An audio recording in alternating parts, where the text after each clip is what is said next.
क्या सरकार को ये नहीं मालूम है कि पिछले 20 दिनों से 1 महीने से मुसलमानों के खिलाफ वहाँ प्रोपेगेंडा चल रहा है, मुल्ले सुल्ले नहीं चलेंगे, कॉल लगाए जा रहे हैं, उग्र प्रदर्शन हो रहे हैं, मुसलमानों के दुकानों पे निशान लगाया जा रहा है, वो सब धुल जाएगा। क्या कांग्रेस भारतीय जनता पार्टी को बचाना चाहती है?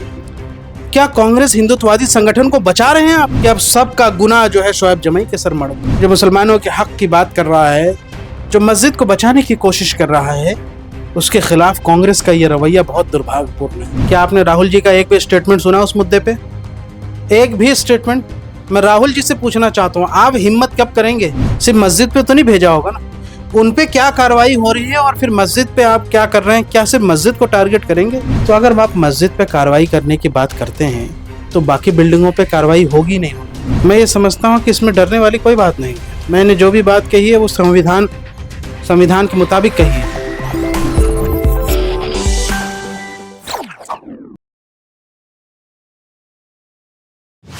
नमस्कार, आप देख रहे हैं दी कंटाप। मैं हूं प्रफुल्ल। हिमाचल प्रदेश आजकल सुर्खियों में है और हिमाचल प्रदेश के शिमला में संजौली मस्जिद विवाद भी आप बाखूबी जानते होंगे, लेकिन अब वो एक अलग मोड़ ले लिया है। वो क्यों लिया है? क्योंकि एमआईएम के नेता शोएब जामई वहां पहुंचते हैं और एक वीडियो शूट करते हैं जिसमें वो दिखाते हैं आसपास के एरिया को और कहते हैं कि इसमें 700 अवैध घर हैं। इनका ये दावा है और उस दावे के बाद से अलग खलबली मच जाती है।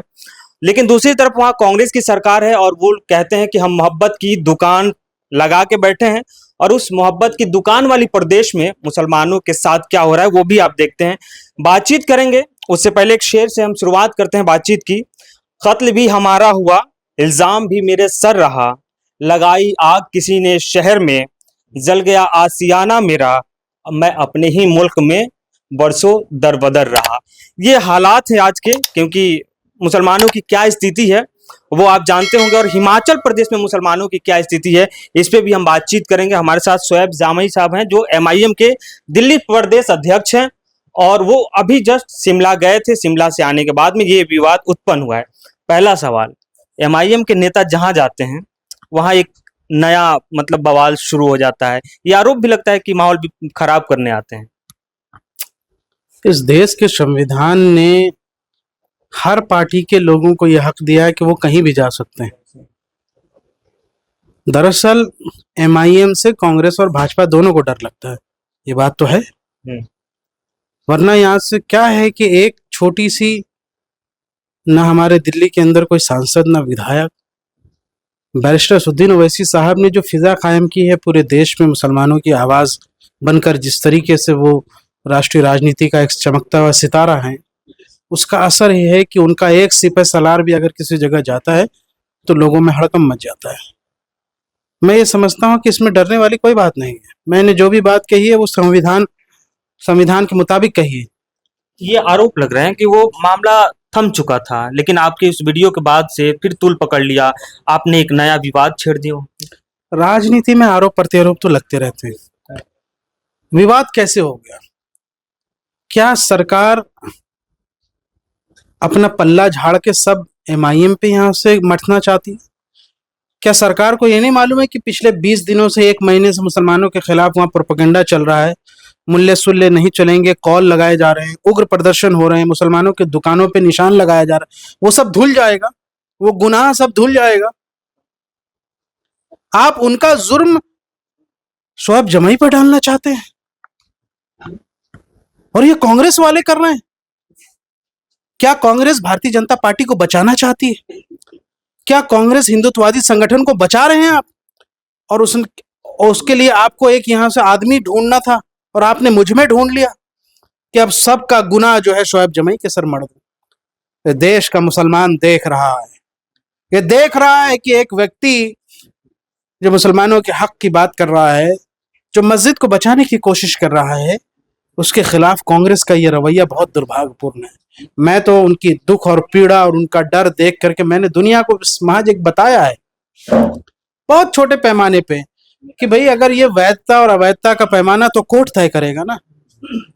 और आसपास की बिल्डिंग्स पे अगर आप नजर डालें, और दावा कर रहे हैं ना कि 700 जो बिल्डिंगे हैं वो अवैध है, आपके पास मैं दावा नहीं कर रहा हूँ, ये रिकॉर्ड है। मुख्यमंत्री जी ने पिछले सदन में यहाँ से ये बयान दिया है कि शिमला नगर निगम ने यहाँ से इतने हजार जो है यहाँ से लोगों को नोटिस भेजा है अवैध कंस्ट्रक्शन का, उस पे क्या कार्रवाई हो रही है, यही तो मैं पूछ रहा हूँ। चलिए मैं डेटा यहाँ से अगर वो 7,000 की बात नहीं कर रहे हैं तो हम इसको यहाँ से डेटा हम कहते हैं कि आप ला के दीजिए, आप बताइए कितने यहाँ से, वरना हम आरटीआई के माध्यम से लेंगे कि शिमला नगर निगम कितने लोगों पे नोटिस भेजा है इलीगल कंस्ट्रक्शन का। सिर्फ मस्जिद पे तो नहीं भेजा होगा ना, उन पे क्या कार्रवाई हो रही है और फिर मस्जिद पे आप क्या कर रहे हैं, क्या सिर्फ मस्जिद को टारगेट करेंगे? ये सवाल जायज है। बहुत पहले ट्विटर पे हमने एक तस्वीर देखी थी जिसमें केसी वेणुगोपाल हैं, मल्लिकार्जुन खड़गे हैं, इमरान प्रतापगढ़ी साहब भी हैं, उस पे लिखा हुआ था कि शिमला वाले विवाद पे कुछ संज्ञान लिया गया, बातचीत हुई, तो कांग्रेस तो काम कर रही है उस पे। राहुल, मैं जब गया था शिमला उस वक्त राहुल गांधी जी शिमला में मौजूद थे, 3 दिन तक वो शिमला में रहे प्रियंका गांधी जी के फार्म हाउस पे। क्या आपने राहुल जी का एक भी स्टेटमेंट सुना उस मुद्दे पे? एक भी स्टेटमेंट? मैं राहुल जी से पूछना चाहता हूं, आप हिम्मत कब करेंगे? क्यों नहीं आप बोलते?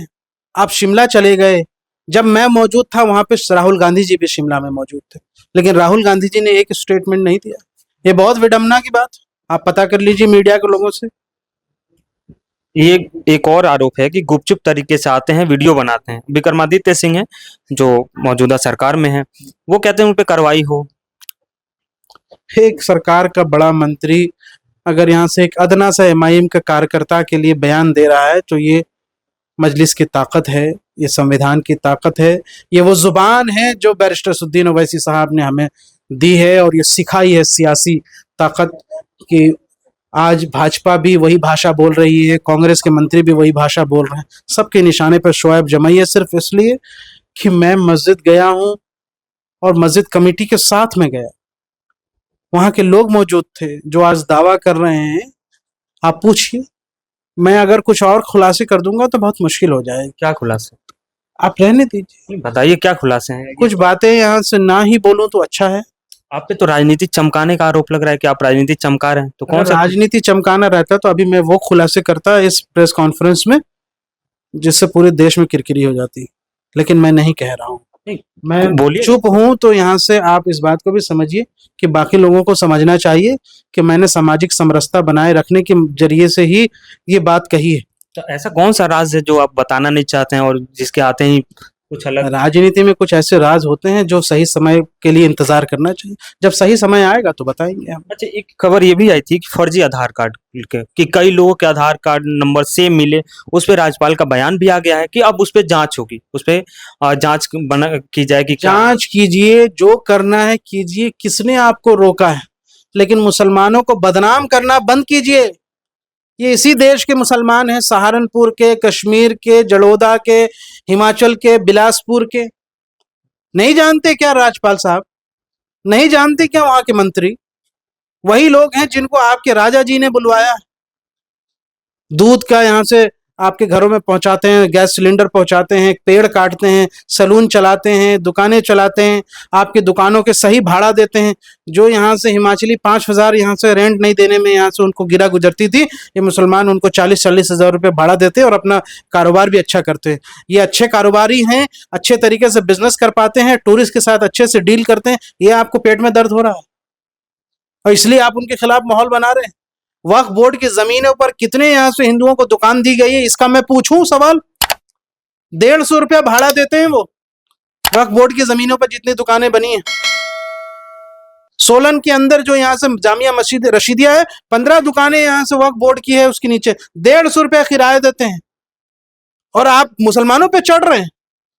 जरा सा भी शर्म और इंसानियत हो तो कहो कि तुम पे रहम किया गया है और तुम यहाँ से उनके खिलाफ ही यहाँ से प्रोपेगेंडा बना रहे हो। ये हिंदू संगठन आवाज उठाएंगे, ये कहेंगे उन दुकानों से। आपके खिलाफ कार्रवाई की मांग कर रहे हैं मदन ठाकुर जो देवभूमि संघर्ष समिति के। ऐसे नमूने दिल्ली में हम रोज हैंडल करते हैं। दक्ष चौधरी को आपने सुना नहीं? रोते हुए माफी मांग के गया है कि दिल्ली वालों को डरा रहे हैं। डराना किसी और को। शोएब जमाई नाम है हमारा, इतिहास पता कर लीजिएगा। लास्ट सवाल कि आप पीआईएल की बात करें तो पीआईएल दायर करके आप क्या साबित करना चाहते हैं? क्या पीआईएल से क्या ऐसी जानकारी आप लेना चाहेंगे? भाई मैं ये पूछना चाहता हूं कि भाई शिमला नगर निगम के अंदर, कोर्ट के अंदर कई मामले चल रहे हैं, हजारों सैकड़ों के मामले चल रहे हैं, जिसमें एक मस्जिद का भी मामला है। क्योंकि नोटिस इसको भी दिया गया था, ये बात सही है। तो बाकी लोगों को भी नोटिस दिया हुआ है। तो अगर आप मस्जिद पे कार्रवाई करने की बात करते हैं तो बाकी बिल्डिंगों पे कार्रवाई होगी नहीं होगी, ये कब होगी, इस पर भी कोर्ट देखे। और दूसरी बात ये है कि एनजीटी के नॉर्म्स के अगेंस्ट भी बहुत सारी चीजें बनी है, उस पर भी कार्रवाई होनी चाहिए। मस्जिद अर्थक्वेक रेसिस्टेंट स्ट्रक्चर है, ठीक है, कहीं पर क्या बोलते हैं कुछ डॉक्यूमेंट्स कम हो सकते हैं, हो सकता है कि यहाँ से कुछ जगह परमिशन का इशू हो, वो नक्शा पास करा लिया जाएगा। नक्शा पास कराने के लिए सब तैयार है, वो बात तो हुई है। कुछ चीजें हैं यहाँ से, पहले वहां पे कॉम्प्लेक्सिटी थी, पहले 2.5 था, फिर 3.5 बना, फिर तहखाने की भी बात आई। लेकिन मस्जिद तो 100 साल पुरानी है, सरकारी जमीन पे नहीं है मस्जिद। 1940 और 1960 का डॉक्यूमेंट है, खसरा खतौनी और लैंड रिकॉर्ड में लिखा हुआ है, अहले इस्लाम वेलफेयर बोर्ड के अंदर रजिस्टर्ड है। ये तो सरकार का यहाँ से डॉक्यूमेंट्स, जो मैंने यहाँ से ट्वीट के माध्यम से भी बताया लोगों को। तो फिर क्यों सदन में आप झूठ बोलते हैं कि ये सरकारी जमीन पे, किसके दबाव पे बोलते हैं? तो पहले इस झूठ को खत्म करिए। अब मस्जिद के स्ट्रक्चर की बात आई, हाइट के बुनियाद पर बात आई, तो भाई ये पैमाना सब पे लागू होगा ना, ये सिर्फ मस्जिद पे लागू होगा? इसलिए मैंने जो कहा उस पर मैं अडिग हूं कि कौन से स्ट्रक्चर वैध है और नहीं अवैध है, ये कोर्ट तय करेगा, भीड़ तंत्र तय नहीं करेगा। और कांग्रेस भीड़ तंत्र को अगर बढ़ावा दे रही है तो आप में और बीजेपी के राज में कोई फर्क नहीं है। फिर बहुत बहुत शुक्रिया बातचीत। तो शिमला जो हिमाचल प्रदेश का संजौली मस्जिद विवाद है, वो एक अब नया मोड़ लिया है, क्योंकि उस वीडियो के बाद से तरह तरह की बातें आती है। अब देखना यह है कि हिमाचल प्रदेश की सरकार उस पर क्या एक्शन लेती है, क्या कार्रवाई होता है। बने रहिए आप।